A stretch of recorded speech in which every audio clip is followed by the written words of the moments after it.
is Mark Kinzer, and I am from Ann Arbor, Michigan, and grew up in Detroit in a conservative Jewish home. And I really had a strong Jewish background, but really very little religious inclination. It really wasn't until I came to believe in Jesus when I was 19 years old, or as I call him, Yeshua, as Messianic Jews call him, Yeshua, that actually I came to rediscover Judaism. And I had a mentor who was himself from an Orthodox Jewish background and was my first real teacher of the New Testament. And he had urged me to go back to synagogue, and I did, and I was astounded at what I encountered there. And so from my earliest period of coming to faith in Yeshua, Judaism and Yeshua were two realities that went together. But I, of course, realized very quickly that this was not the way it was for the Jewish people and for the church. And so really my own personal journey has been one of trying to both live out an integration of these two realities and to understand it better from the text of Scripture, and to try to convey it to others, and to also then see it realized on the ground.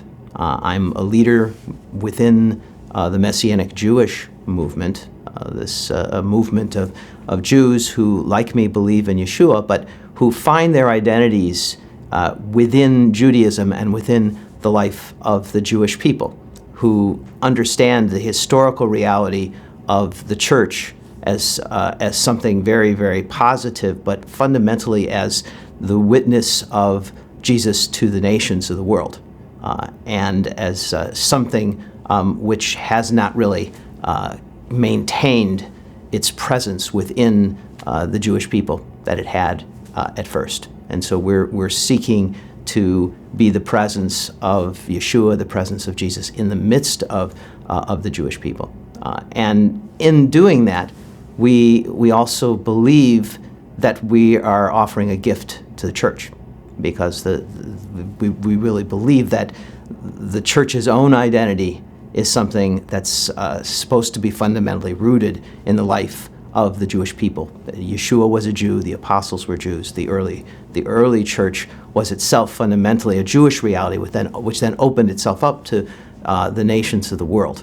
But in opening itself up to the nations of the world, over time, it simply became something embodied in the nations of the world, and lost its sense of connectedness to the life of the Jewish people. And this is something that we're seeking to restore as a gift to the church, but then also as a witness to what we believe is supposed to be a much more positive and intimate bond joining the Jewish people as a whole and the church.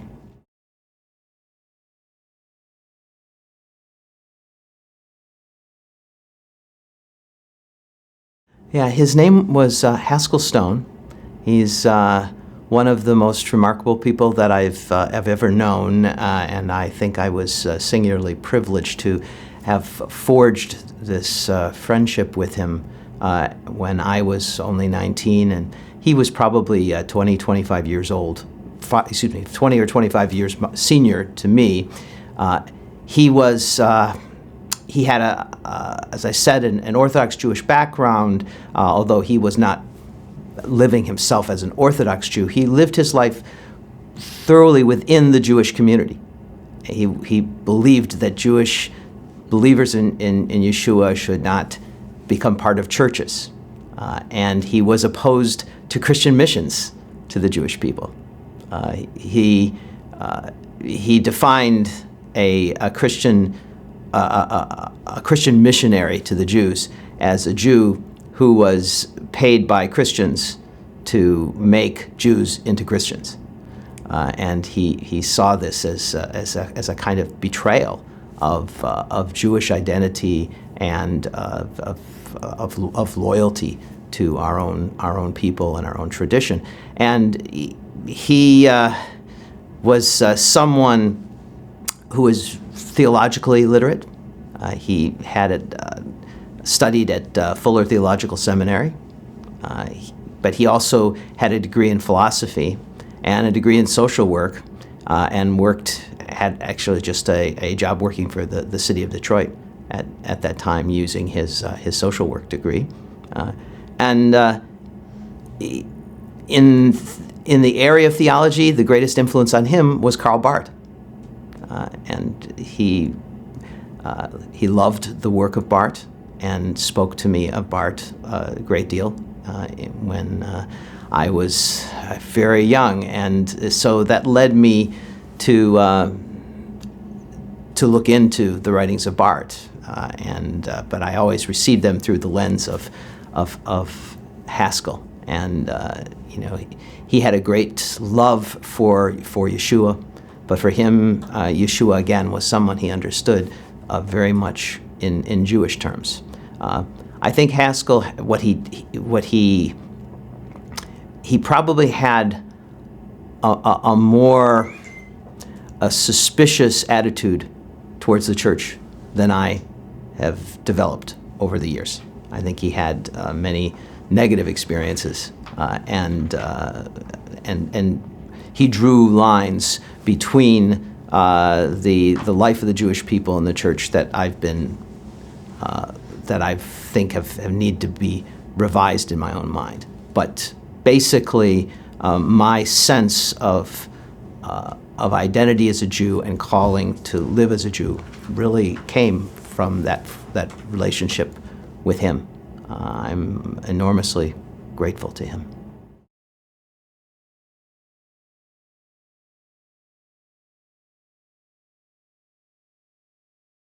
Yes. I started soon after Haskell proposed it to me. My father was actually president of a conservative synagogue, and so I started to go back to him, with him, to the synagogue in which my family was a member, and that, as I said, was a very eye-opening experience. But really the most significant connection came for me when I went back to school at the University of Michigan, and I started to attend the conservative synagogue in Ann Arbor, and developed a friendship with the rabbi there. And this was in the 1970s, and we studied together, and I attended services at this congregation every week for about 20 years, until we began our own Messianic Jewish congregation in 1993.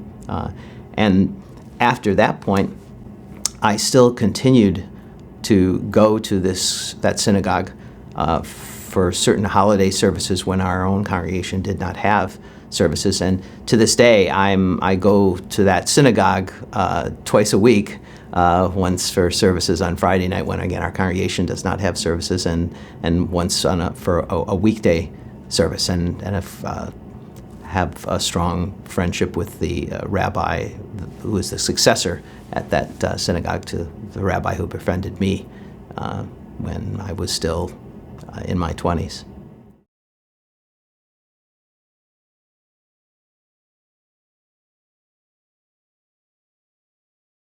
When I went to school at the University of Michigan, I was taking Haskell's advice very seriously, and I said, well, I really can't and should not join a church.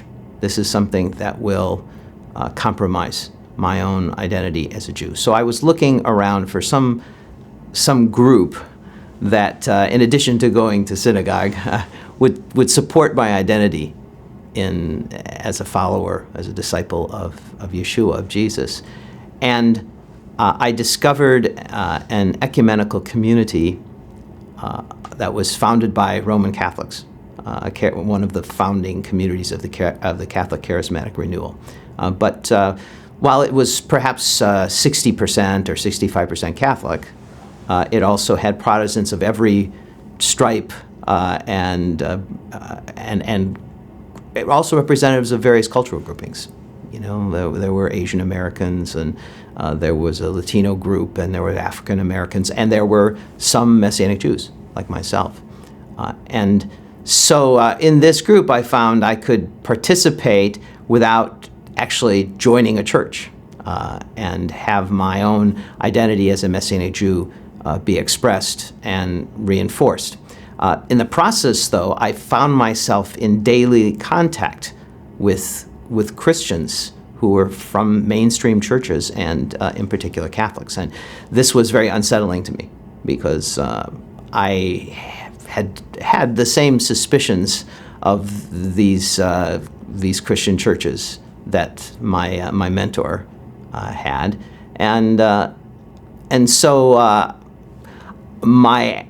what I really had to do was to get to know them and understand them better as human beings, and also begin to study and learn about their histories and their traditions. And part of what really needed to happen was I needed to face the amount of anger and resentment that was in me towards the church for the way it had dealt with the Jewish people over the 2,000 years of its history. I think that one significant thing was for me to realize and how deeply many Christians had repented of that history. I knew that I did not have the freedom to represent the Jewish people in offering forgiveness to the church. But for me personally, I needed to deal with my own hostility and resentment. And I just realized that it was a problem. It was something that was a negative force in my life that I had to let go of.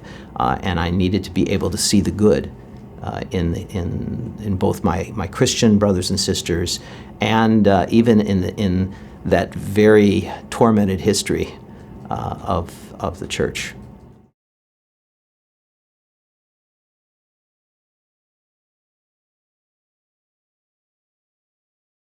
Yes, this my most recent book, Searching Her Own Mystery, grew out of an in-depth encounter with Catholics and Catholic theology.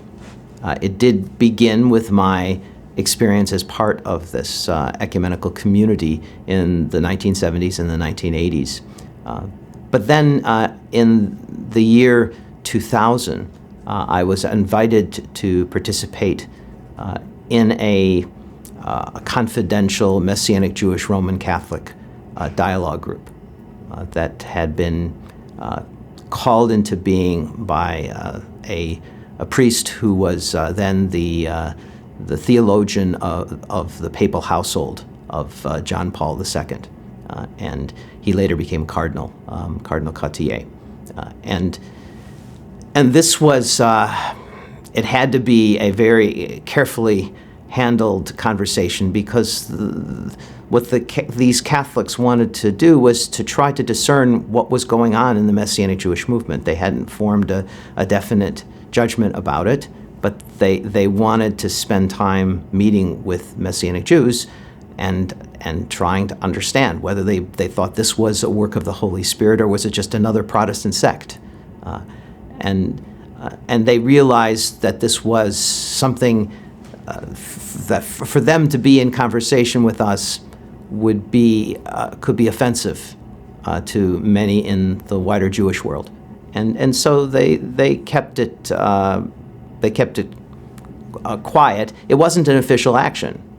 It was really just an initiative of some people who were who held, as I already mentioned, some prominent positions, but they were not doing it as an official action of the church. They were doing it on their own initiative. And so for 7 years we met, alternating between Jerusalem and Rome. And after 7 years, the Catholics who were engaged with us decided they really thought that this really was a work of the Holy Spirit. It wasn't just a Protestant sect. God was doing something in the midst of the Jewish people. that they respected. I had been invited to participate because of my own unique experience of being a Messianic Jew who had lived in such close connection to Roman Catholics for so long. And so I actually had more knowledge of the Catholic world than maybe any other Messianic Jew, and particularly any other Messianic Jewish leader. And in the midst of this dialogue, which then after 7 years led to something that was a little more public, we said, okay, we can talk about this now, but we still have to emphasize that this is an informal, an unofficial engagement. But in that second 7 years, I was asked to present a set of papers, theological papers, offering a Messianic Jewish perspective on a number of key aspects of the life of the community of the followers of Yeshua.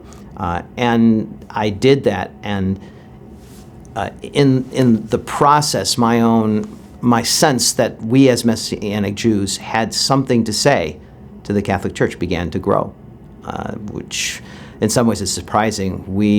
Messianic Jewish movement is small, it's fragmented, it's not particularly impressive on any kind of human level. We are, you would think that we would not have much to say to the largest church in the world, but I thought that in fact we did have something to say, and remarkably enough, these Catholics agreed and thought that there was something that they were hearing that was important for them. And so it was actually at the initiative of some of the Catholic members of the dialogue who asked me to put together the things that I had been presenting in the context of the dialogue and to shape it into a book. And so that was really the main incentive for me, or that which caused me to go back, rewrite material that I had presented, and then also write a whole set of new chapters and put it together as a volume, as a book. So that's how Searching Her Own Mystery came into being.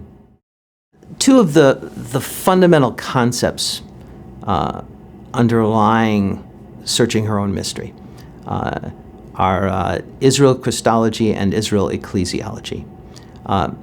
What Israel Christology refers to is the understanding that Jesus, that Yeshua, embodies in himself the life of the Jewish people as a whole.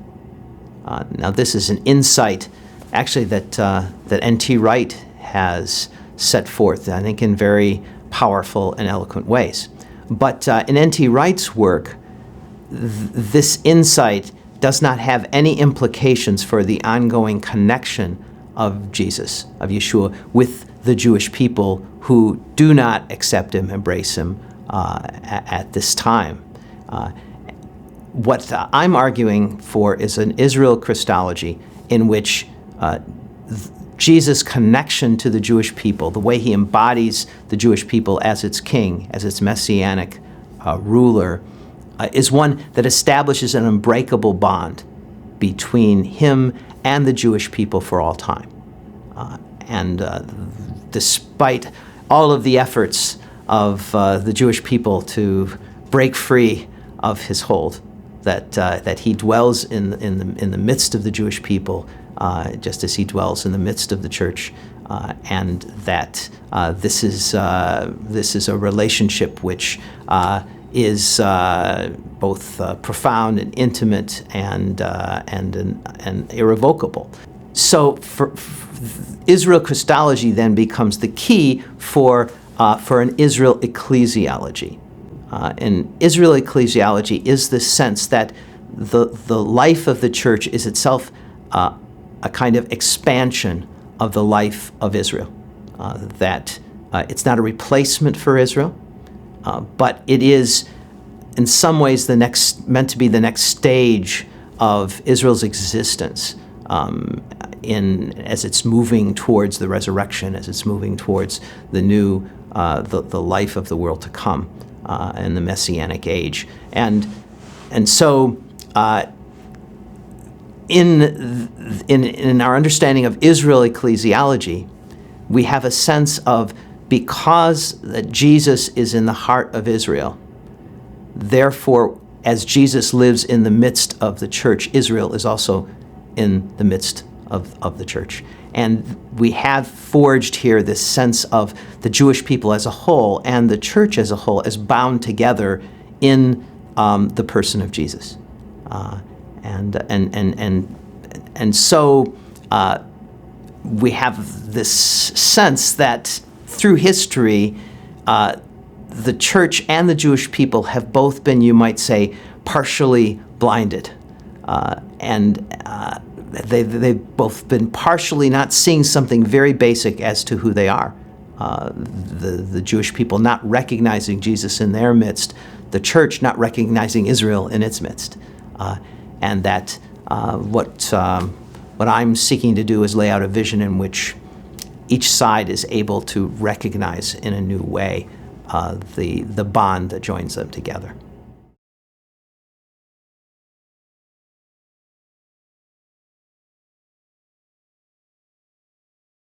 It was. This was it was very moving to be. Well, perhaps the most significant event in the dialogue was a paper that I presented. I think it was in the year 2008. That was really it was a paper about the identity of the church.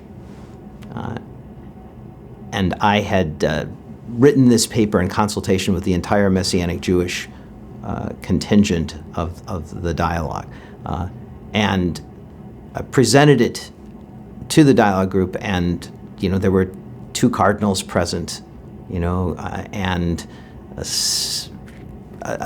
the other Catholics who are present are really very highly respected theologians and people of real substance. And that presentation, the response to that presentation that the Catholics had was really quite astonishing to me.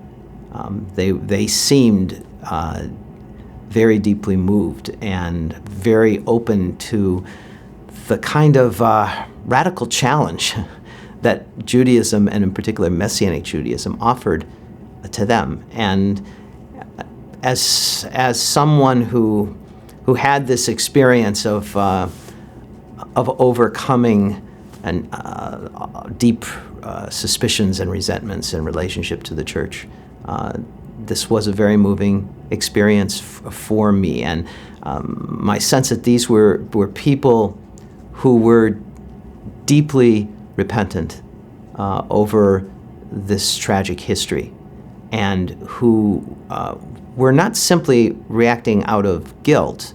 They genuinely believed that there was a voice that had been silenced in the life of the church, that they were hearing now for the first time.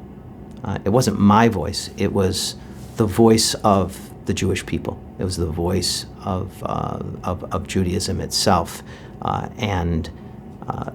They wanted that voice to be heard, and heard loudly in the life of the church. And this was something that was very, very deeply moving for me.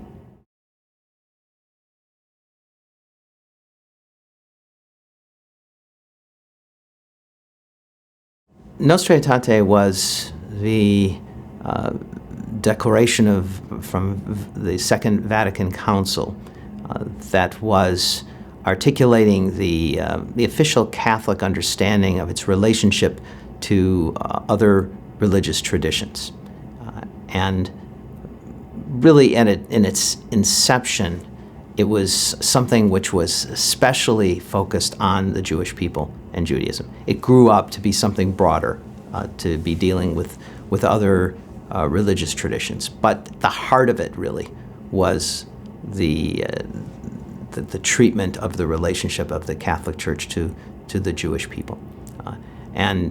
The history leading up to Nostra Aetate is a fascinating one that is treated really brilliantly in a recent volume by John Connolly, historian, who described this in his book called From Enemy to Brother. And in this, this is a history which goes back a long ways, but the key points were really the Holocaust and the response to the Holocaust within the church, and the recognition that there were elements of Christian teaching which had opened the door to the possibility for something happening like what did happen in the Shoah.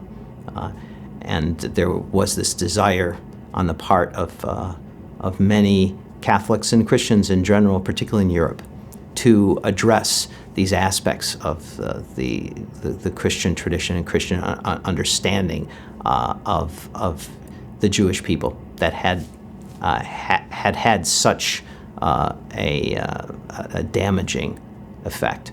And so Nostra Aetate, in its chapter dealing with the Jewish people, emphasizes that the Jewish people corporately cannot be held responsible for the death of Jesus. This might seem to us obvious, but it's only obvious because of Nostra Aetate and the teaching of other churches that followed suit. What Nostra Aetate does, though, it also goes far beyond simply saying the Jewish people can't be held guilty for the death of Jesus. What it also does is it emphasizes the sense that the church and the Jewish people have a common heritage. It speaks about the Jewish identity of Jesus, the Jewish identity of the apostles, the fact that the church has received its scripture from the Jewish people. But probably the most significant line within this chapter of Nostra Aetate is its opening introductory line, where it says that it's in searching her own mystery that the church discovers her bond with the stock of Abraham. It was this opening line that was commented upon time and time and time again by Pope John Paul II in his discussion of the relationship of the Jewish people in the church. And what he emphasized was that this was not an extrinsic connection between the church and the Jewish people, that it was an intrinsic connection, that there was some way in which Judaism itself was inherent in the very life of the church. In one line, Pope John Paul II said that when the church encounters Jesus, it encounters Judaism. That mystery in the very heart of the life of the church that joins it, that binds it, that connects it to the Jewish people is Jesus himself. And so this is a really fairly radical challenge, I think, to Catholic understanding, not just of the Jewish people, therefore, but really of itself. And this was 50 years ago, and really it's largely a result of Vatican II, of Nostra Aetate, and the impact it had also in the rest of the church world, that the relations between Christians and Jews have changed so profoundly since that time.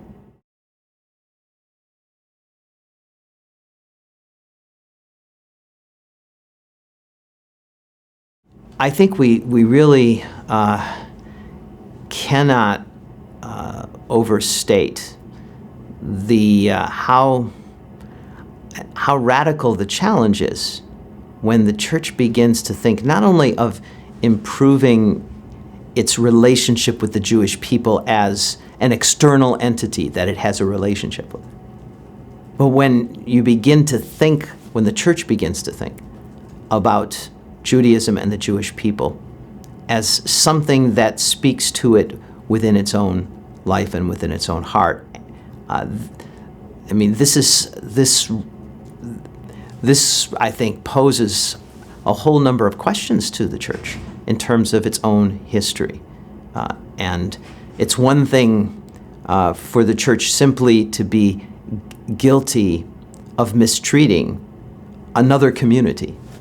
But when that community and its tradition that it's mistreated is actually itself central to its own identity, that's an even more serious type of problem.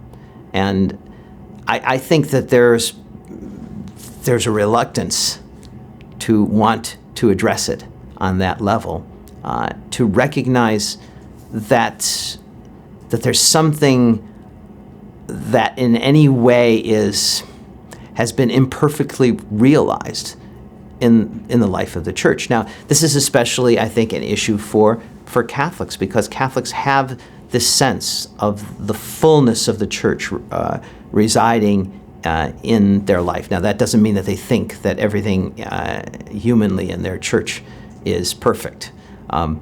Far from it. But the sense that there is something missing in terms of this, an expression of Jewish life in its midst, that is fundamental to its identity. This is a very, I think, difficult thing for Catholics to come to grips with. And so over the last 50 years, tremendous strides have been made in terms of Catholic and a Christian respect for Judaism and the Jewish people. And a lot of that can be attributed to Nostra Aetate. But I think much less has happened in terms of Catholic and more broadly Christian reassessment of their own understanding of the gospel message, their own understanding of what the church itself is in relation to Judaism and the Jewish people. I think that it's understandable. It's when one grasps how radical the challenge is, I think this is the sort of thing that probably takes centuries rather than decades to mature and to be grappled with.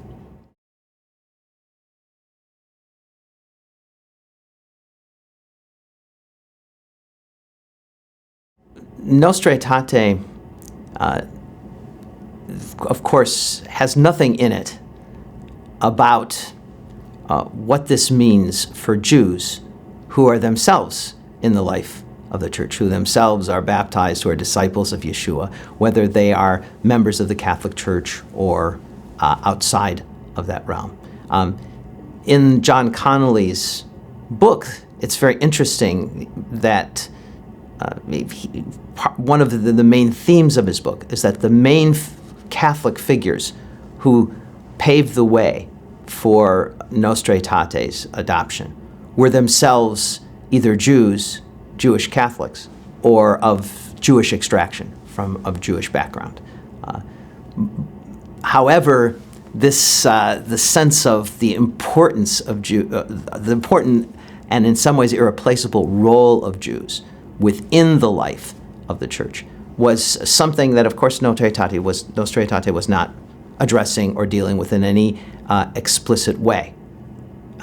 It was in the interpretation of Nostra Aetate that Pope John Paul II was, I think, giving, in which he was emphasizing this intrinsic connection between the church and Judaism, where I think the issue gets opened up of what might this mean then for Jews who are themselves also living within the body of the Messiah. And this is then again raises an aspect of history, of Christian history, which has been really very tragic and deeply troubling. When Christians take responsibility for the mistreatment of Jews and for the way in which Christian teaching has had tragic consequences in the life of the Jewish people, they think of it most often in terms of dealing with Jews who are outside the borders, the boundaries of the life of the church. But one of the ways in which the anti-Jewish sentiment in Christian history has been expressed is in the suppression of Judaism within the church.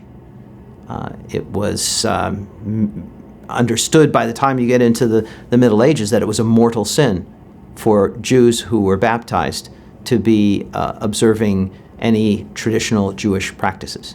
And of course, when we get to the Inquisition, this can lead to execution for Jews who were baptized, who are found lighting candles on Shabbat or eating matzah during Passover. And with this history, it's something that has to be addressed, and yet there's something really that the church as a whole has never actually wanted to speak about. And so, of course, the Catholic Church and other churches no longer suppress Judaism in that way within their midst, but it's still in various ways subtly discouraged.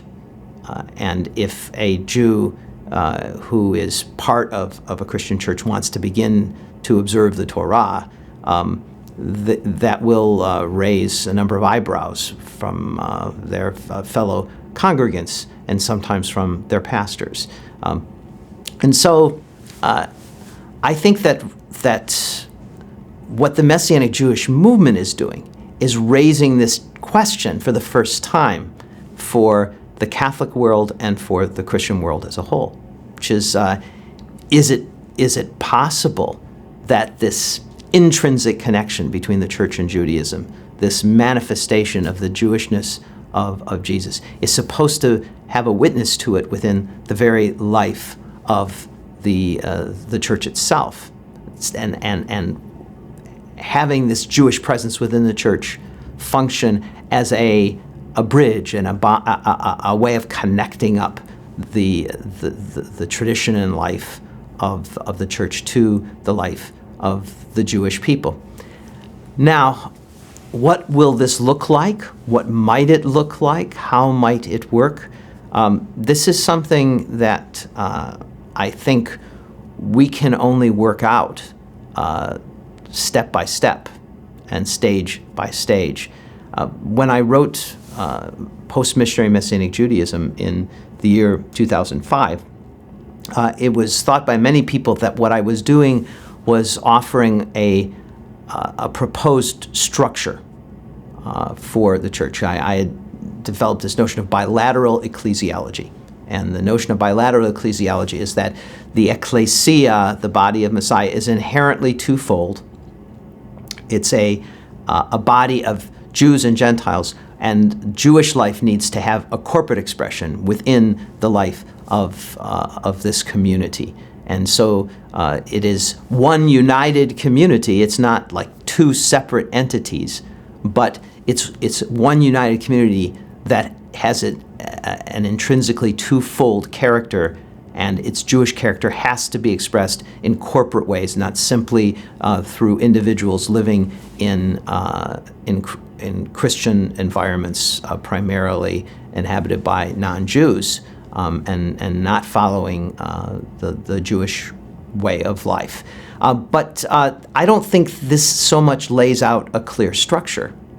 It describes a relationship and a basic framework. And I think that trying to discern what that might look like practically on a broad scale is something that can only be developed by Messianic Jews, Jewish disciples of Jesus, and the leaders and people of the churches over a long period of time, coming together, praying together, and seeking God together for what our common future can be. That's why I think this engagement of Messianic Jews and Roman Catholics has been so significant. It's really been the beginning of this process. We don't have a formula, for what it's all supposed to look like. But we've developed the beginnings of a relationship and a sense that we are supposed to walk together as brothers and sisters, and with some confidence that God will shed light on the path step by step as we're walking together.